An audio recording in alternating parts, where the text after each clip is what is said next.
निराकरण कर सकते हैं। उसके अलावा एक प्रस्ताव हमारे यहाँ से भी भेजा गया है।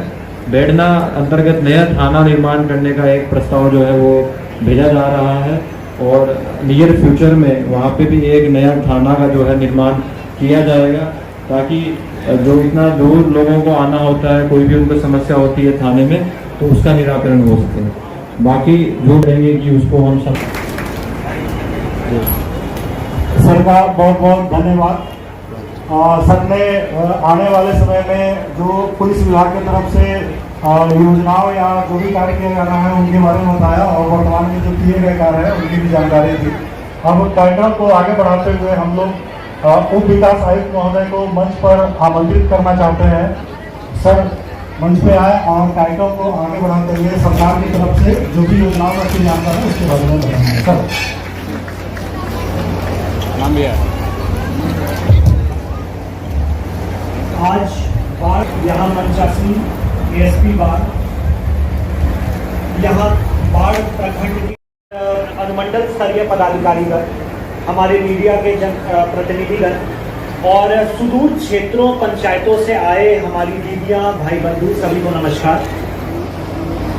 जन संवाद कार्यक्रम का औचित्य ये है कि हम क्षेत्र में जाकर जितनी जन कल्याणकारी योजनाएं और आधारभूत संरचनाओं के कार्य हुए हैं उसके बारे में आपको बताएं और साथ ही उनके संबंध में सुझाव प्राप्त करें कि क्या कार्य और किया जा सकता है।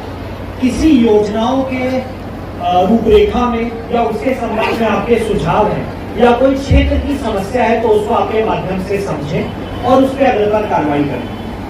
विभिन्न पदाधिकारियों द्वारा बाढ़ प्रखंड अंतर्गत जो भी कार्य हुए हैं, जो भी योजनाओं का क्रियान्वयन किया जाता है उसके संबंध में आप लोगों को विस्तार से बताया गया और एक मूवी के माध्यम से आप लोगों को इस क्षेत्र में हुए सभी विकास के संबंध में भी अवगत कराया गया। आप लोगों ने एहसास किया होगा कि विगत 10 से 15 वर्षों में चाहे वो आधारभूत संरचनाएं हों और जन कल्याणकारी योजनाएं हों, उनके संबंध में अभूतपूर्व विकास हुआ है। सभी योजनाओं का क्रियान्वयन सतत रूप से किया जा रहा है और शिक्षा अन्य विभाग यथा पंचायती राज विभाग, पीएचडी, अन्य विभागों से कई तरह की आधारभूत संरचनाओं का निर्माण किया गया है। मैं आप लोगों को आप ही के बीच एक परिवार की कहानी से बताना चाहूंगा कि उनके परिवार में बसी महिला, दीदी, पुरुष और बच्चे के जीवन में विगत 10-15 वर्ष में क्या बदलाव हुए जिनको उन्होंने एहसास किया और उस परिवार का पूरा स्वरूप बदल गया। और वो सिर्फ एक परिवार की कहानी नहीं है, बाढ़ प्रखंड और इस पंचायत अंतर्गत बसे लगभग सभी परिवारों की कहानी है। जब उस परिवार में पुरुष और महिला की शादी हुई उसके बाद वो लोग यहाँ बसे तो उन्होंने देखा कि इस पंचायत में और इस प्रखंड में कई प्रकार की समस्या थी। बिजली 4 से 5 घंटा आती थी, पक्के सड़क टोलों का निर्माण में कठिनाई थी, पानी, उसके अलावा जो मूलभूत सुविधाएं थी, शिक्षा, स्वास्थ्य, उसकी कहीं ना कहीं कुछ कमियां थी और जो अन्य लाभकारी योजनाएं हैं उसका उनको पूर्ण रूप से लाभ नहीं मिल पा रहा था, जिससे कठिनाई है।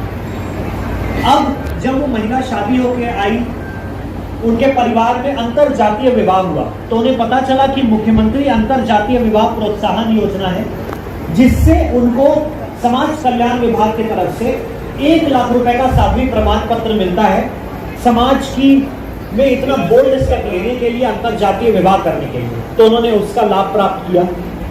उसके बाद वह गर्भवती हुई, उनका प्रसव हुआ तो गर्भवती होने के समय पर तब तक प्राथमिक और अनुमंडल स्वास्थ्य केंद्र बन गया था, वहां पर गई। हर माह पे उन्होंने अपना उपचार कराया, कंसल्टेंसी कराई, टीकाकरण कराया नियमित रूप से, जिसकी सभी उपलब्धता उनको थी। उसके बाद जब उनका प्रसव हुआ तो जननी बाल सुरक्षा योजना के तहत उनको 1400 रुपए प्रोत्साहन राशि उनके खाते में प्रदान की गई। उसके बाद क्योंकि उनके घर एक कन्या का जन्म हुआ था तो उनको मुख्यमंत्री कन्या उत्थान योजना अंतर्गत 1000 रुपए का लाभ मिला बच्ची के जन्म में। जब वो बच्ची ने 1 साल पूर्ण किया तो उनका आधार बनाने के बाद उनको 1,000 रुपए और मिला। और उसके बाद जब वो बच्ची 2 साल की पूर्ण हुई और उसको सभी प्रकार के टीकाकरण मिल गया तो 2,000 रुपए और मिला। उसके बाद सरकारी स्कूल में उस बच्ची का दाखिला कराया गया ताकि वो पढ़ सके, अच्छे से पढ़ाई लिखाई कर सके। और पढ़ाई लिखाई के साथ साथ हर साल पोशाक योजना, मेधावृत्ति, छात्रवृत्ति योजना के तहत उनको 1,000 रुपए से 1,500-2,000 रुपए का लाभ मिला। साथ ही मध्याह्न भोजन के अंतर्गत उनको खाने की सुविधा उपलब्ध हुई।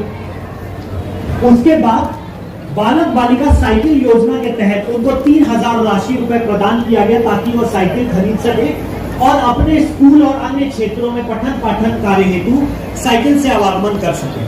तो साइकिल से आवागमन भी आसान हो गया था क्योंकि मुख्यमंत्री ग्राम संपर्क योजना और नली गली योजना अंतर्गत पक्के सड़क हर गांव के टोले तक निर्मित कर दिए गए थे। साथ ही साथ हर घर नल का जल के तहत उन्हें पानी भी की उपलब्धता हो गई थी। और उसी समय उनका पक्का मकान के लिए उन लोगों को 1,20,000 रुपए राशि मिली जिन्होंने उन्हें पक्का मकान पूर्ण किया। साथ ही साथ शौचालय निर्माण के लिए 12,000 रुपए की राशि मिली लोहिया स्वच्छ बिहार अभियान के अंतर्गत और उन्होंने अपने घर में इज्जत घर का निर्माण किया जिससे खासकर महिला और बच्ची घर में ही शौचालय का प्रयोग कर सके। जैसे जैसे बच्ची बड़ी हुई उन्हें 10,000 और 25,000 रुपए इंटरमीडिएट प्रोत्साहन योजना और कॉलेज में पढ़ने के लिए भी उन्हें मिला। और साथ ही साथ 7 निश्चय अंतर्गत जब वो कॉलेज गई तो क्रेडिट कार्ड योजना अंतर्गत उन्हें 4 लाख रुपए का लोन प्राप्त हुआ जिससे वो अपनी उच्च शिक्षा को पूर्ण कर सके। उसके